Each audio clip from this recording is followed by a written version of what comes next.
As you know, I make a lot of videos about how much I love living in London. And what's happened is this company called L&Q have asked me if I can make a video about how much I love living in London. And the reason is L&Q are a housing association and one of London's largest residential property developers, specialising in something called shared ownership. Morning. And just by sheer coincidence, they happen to be filming Paddington Bear in my street behind me, which is another reason why I love living in London. It's excellent. So I'm off to the station to pick up my friend who's just got a job in London, and I'm hoping to persuade him to move here by showing him some weird and wonderful wacky properties here in the amazing capital, and also places where some famous people lived, as well as talking to some random people, of course. Hello, Julian. Welcome to London. Now, for example, down here is Woburn Walk. Now, this is excellent. This was the first pedestrianised shopping street in London, and it's right around the corner from King's Cross. It looks very Dickensian. They've still got all the bow windows, and you'd expect to see some sort of quaint boutique, and this one's the Woburn Tandoori. Excellent. Good morning. This shop actually was the cheesemonger's. Oh, nice. And further along there was a tobacconist. And we make the assumption that Charles Dickens, who lived around the corner, used to come and get his tobacco. Look how quaint and beautiful it is. This is where William Butler Yeats lived, and he was famous for saying, "Do not wait to strike till the iron is hot, make it hot by striking." Christmas is coming up, and I can't help thinking of Christmas without thinking of Scrooge and Christmas Carol and Charles Dickens and that classic Victorian Christmas that we're all so familiar with. Oh, by the way, if you're wondering what L&Q do, they do these joint ownership schemes which make it easier to get on the property ladder. Shared ownership doesn't mean sharing with another person. It just means that you require a smaller deposit. So you get a mortgage on, say, between 25 and 75% of your home, and then you pay a subsidised rent on the rest of it. And eventually, as your income goes up, then you can own more and more of your own house. And this is called staircasing. Now, speaking of people who owned their own house, this is where Charles Dickens lived, one of the many places in London. And I believe it was here where he wrote Bleak House and Hard Times. It's just overlooking Tavistock Square, which is where the 9/11 bombings took place. I mean, obviously, he didn't live in this ugly big building. There used to be old, beautiful houses back then, but the buildings opposite are exactly the same as they were when Charles Dickens was living here. So he would have looked at that exact facade over there. I think stuff like that is brilliant about London. What a lovely square.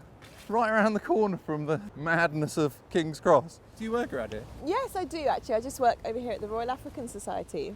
We've got SOAS, the School of Oriental and African Studies, just over there. We've got the British Museum that way. We've got the British Library that way. We're surrounded by incredible exhibitions, festivals, and so much to do for free as well. Oh, excellent. You know, it's what that for me. That's why I still live in London. That's why I've chosen not to move out of the city. I get a funny feeling inside me. What building's that round one? But this was originally a bomb shelter. I think they actually built it a bit too late, so they never really used it as a proper bomb shelter. Oh yeah, look, it's called the Eisenhower Centre. Eisenhower, in the war, he used it as his base. On the D-Day landings, I think he was actually here on that day. They got 8 of them. There's one at Belsize Park, Clapham South. I've seen the one at Belsize Park. Because everyone was taking shelter in the war in the underground stations, and they thought, well, we need some decent bomb shelters. But by the time they actually built them, the Blitz had ended, I think. In 1948, actually, the first immigrants from the West Indies were housed in a similar one in Clapham South. I think they were there for several weeks until they could actually house them properly. And I want to show you another house, actually. Come on. I want to show you there's an excellent house which I think that you should live in. It's 102 Goldhawk Road. It's a perfect house for you, one of London's skinniest homes. I'm just wondering about my snooker table. It's more suited for you, really, isn't it? It's funny you should say that, because as if they knew that we were coming, someone has hung my hat in the window. It's calling you. So it's almost my perfect house. It is, isn't it? Look at that. I think I found my perfect house. Home sweet home. If this isn't suitable for you, Ali, there's another place I'd like to show you. The seductive area of Bayswater. How about this one? It's a bit rough. If I said to you that you could have this property for free, would you take that one? Yeah. Yeah? On closer inspection, yeah, look, number 23 and 24. Look, the windows are all blacked out, and that's not because it's a pimp ghetto. Because in 1868, when they extended the Metropolitan line, they had to knock down a couple of houses because the trains that went under the ground, they needed somewhere to vent off. So instead of ruining the facade there, they decided to leave that front of the house and demolish the rest. Ready to take a look inside, Alex? Cut to me falling to my death. Come and make eyes at me down at the old bull and bush. Come. Ah, over there's another one. Desirable residence here in Pall Mall. It's the only property on this whole street that isn't owned by the Queen, actually. Nell Gwyn was the mistress of King Charles II, and she wanted a house near the palace, so he gave her this one. But when she discovered that she only owned a lease on it and didn't own the house outright, she went mental, and she said that basically to the king that unless he gives her the freehold, then all deals are off, which basically meant no nookie for the king. And so the poor fellow ended up having to pass an act of parliament in order to sign this house over to her. No shared ownership for her. I don't think she was no, I dare say at some point it will come up for sale. I'm tired and I want to go to bed.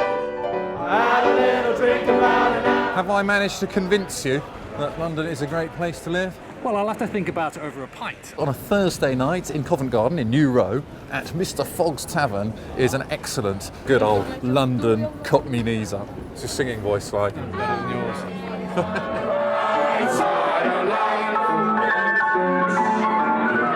London's a great place to live. Also, the energy of London, the history of London, the art scene, theatre, music, great energy, and that I thrive off. I'm living and working in London, a great city. I live in South London, sort of Brixton way, yeah.